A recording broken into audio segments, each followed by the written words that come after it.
Hey, this is Dr. Teray Deaver. Thank you for joining me for another edition of Healthy Christianity. I appreciate it and I'm humbled about the opportunity to be a part of your journey. Today, we're going to talk about living by the fruit of the Spirit. Coming from Galatians chapter 5, verse 22 and 23, it says, "But the fruit of the Spirit is love, joy, peace, long suffering, kindness, goodness, faithfulness, gentleness, self control. Against such there is no law." Now, the first thing that stood out to me was the idea of how that finished. Against such there is no law. The idea of how that should be interpreted should mean that if we're living by the fruit of the Spirit, there is no other man-made laws that can be enacted or held up that can govern what we're already doing. If we're living by the fruit of the Spirit, then there's no need for a law to say, don't do this or don't do that, because the fruit of the Spirit is the highest form of living. It is the apex of what we should aspire to in our daily conduct, behavior, relationships, and language. And so if we're doing that, if we're living by the Spirit, then there's no need to be concerned about judgment, punishment, retribution, etc. One thing that I pride myself on is being able to eat at a restaurant with my back to the door, walking down the street without constantly looking over my shoulder, because there's something about how you live that you have to do those things, or you have to look over your shoulder. You have to keep an eye on the door because you don't know who's coming. You don't know what you've done that someone is going to come and respond to. But when you're living by the fruit of the Spirit, then your goal, your focus is on pleasing the Father, and that's nothing to do with how you're living. When you think about the fruit of the Spirit, is fruit, because think about what fruit is naturally. Fruit does not start off mature. It starts off as a seed. And that seed, when it is planted and when it is nurtured by being watered, getting the requisite sunlight where necessary, begins to grow, bud, develop, and over time becomes mature in order to be received and enjoyed by someone else. And so one of the things that you'll see as a critical difference between the gifts of the Spirit and the fruit of the Spirit is that the gifts of the Spirit come in its matured state. It is just a matter of the owner of that gift to have the mastery and the discipline to use it in excellence. Whereas the fruit of the Spirit come in an immature state and has to be developed over time through situations, circumstances, and relationships. One of the things that you will notice about the fruit of the Spirit is that the majority of them requires another person in order to develop effectively. When you think about gentleness, gentleness is to someone else. Kindness, goodness, long suffering, peace. Well, not necessarily peace, but those things deal with other people, how you respond to other people. And so what you're going to notice is in your prayer time, as you are praying for God to help you to develop the fruit of the Spirit, when you're talking about, Lord, help me to be more long suffering, He's not going to send a BFF. He's going to send someone that might irritate you. He may send someone that knows where that button is and will lean on that button, because long suffering, like all of the fruit, must be exercised to grow. And the only way to exercise long suffering is through that suffering long, through trouble, through irritation and frustration. And there are people that are designed by hell to distract you, but also designed by heaven to develop the fruit of long suffering within you. How we treat other people matter. The relationship that we have with other people are extremely important to the Father. As a matter of fact, he said it in First John, I believe it was chapter 4, that you can't say that you love God whom you've never seen and hate your brother who you see every day. It also goes on to say that you can't bless God with one mouth, but then curse man who's made in the image of God with that same mouth.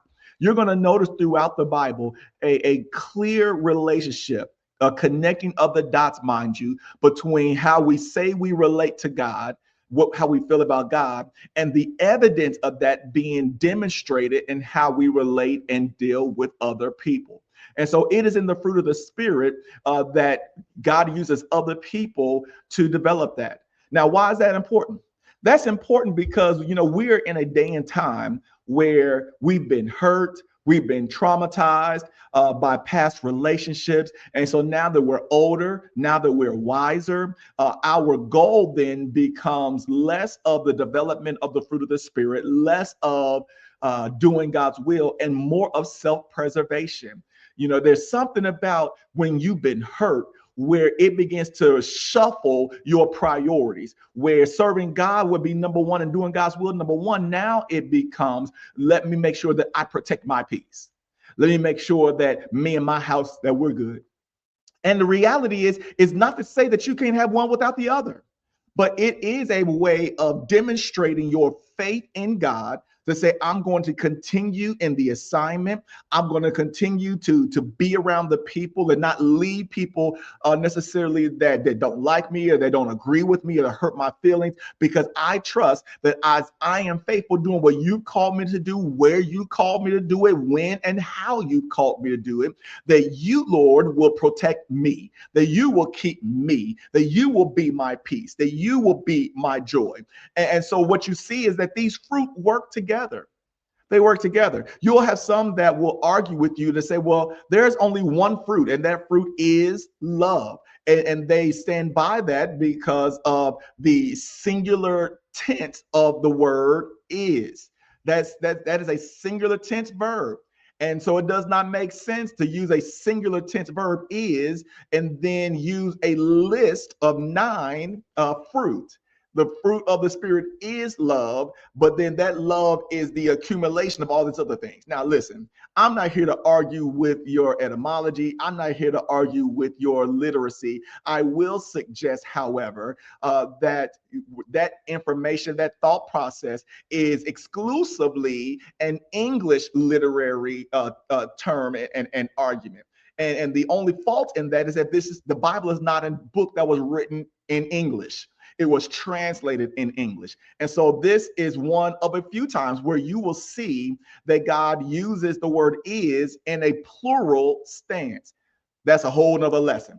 My point is this: regardless of if you see the fruit of the Spirit as one, with the manifestations being multiple, or if you see the fruit of the Spirit being 9 individual fruits, the goal is, and the importance is that they all work together.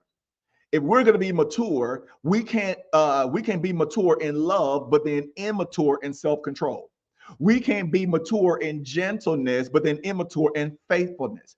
We can't be mature in joy, but then immature in kindness. They all have to work together because all of the fruit of the Spirit represents the character of Christ.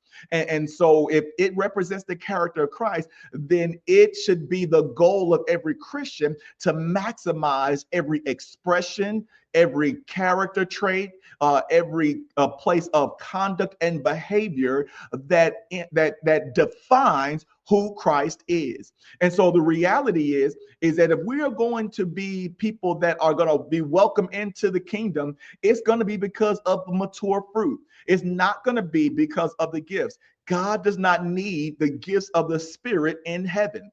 You may be an amazing a worship leader. You may be an accurate prophet. You may be a very eloquent preacher. Guess what? God does not need that gift in heaven.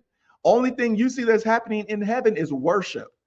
And so what he needs on the earth are the gifts. Why? Because the gifts, according to 1 Corinthians 12, are designed to expose the Spirit of God. And so where the Spirit of God is evident, you don't need the gifts of the Spirit.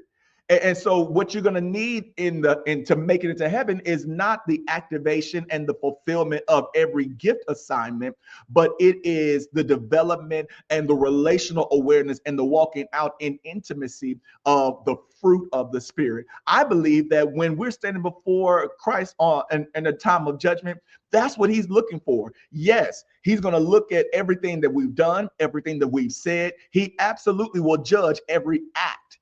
But the difference between heaven and hell It's going to be a matter of that fruit.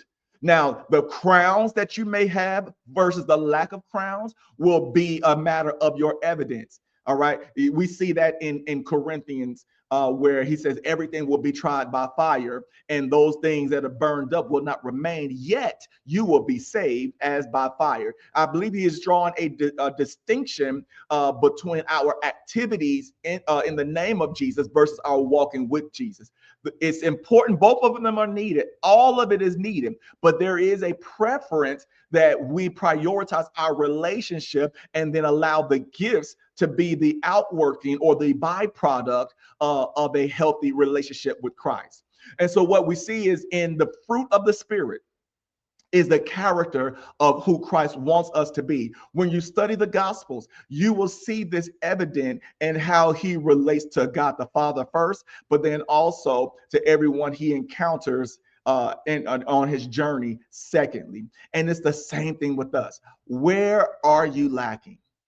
What needs to be developed? Because the reality is there may be some areas in your life where it comes easy to you, but then other areas where you've got to put in some effort. And I don't want you to shy away from the areas where you got to put in effort, because those areas are necessary. And I'm not saying human effort. I'm saying that we need to make that a prayer point, and give God permission to shape us and mold us in those areas so that what he wants to be pronounced in us can be made effective in us for his glory. So if we live in the Spirit, let us also walk in the Spirit. And the only way to walk in the Spirit is to walk by and to live by the fruit of the Spirit. And so this is my challenge to you. Investigate yourself. Turn the mirror on you and ask yourself, where am I strong? Where am I weak? What is mature? What is still lacking in development? And begin to make that a prayer focus and watch God take you through situations that may be uncomfortable, inconvenient, but all things are going to work together for you because they're sent and allowed to develop in you the fruit of the Spirit that will only imitate and glorify God. I believe that if you take this serious and that you allow God to take you through this next year, you're going to have a testimony that is similar to Joseph. I believe it in the book of Genesis, where he said that my brothers meant it for my evil, but God meant it for my good. There's going to be some things that you may say, man, why is this happening? But God's going to mean it for your good, because he's going to use every situation, every circumstance to give you and I the opportunity to allow him to be glorified as we choose not to live for ourselves, but to live for him. And so my encouragement to you today, live by the Spirit. Don't live according to your flesh. Live by the Spirit. Don't live according to your emotions. Live by the Spirit. My prayer for you and that you would change even your declaration and your perspective of yourself to match that, as Paul said in Galatians 2:21, where he says that I have been crucified with Christ. Nevertheless, I live, yet not I, but the Spirit of God in me.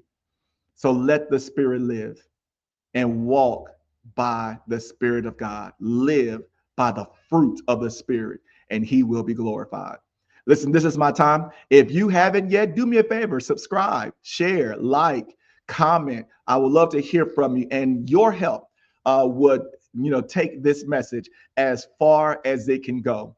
We want to make sure that we are developing a community, talking about you and I, because we're not alone, that all of us that call ourselves after the name of Christ will be ones that are healthy and whole in every context of our lives. This is my time. Until next time, take care. Peace.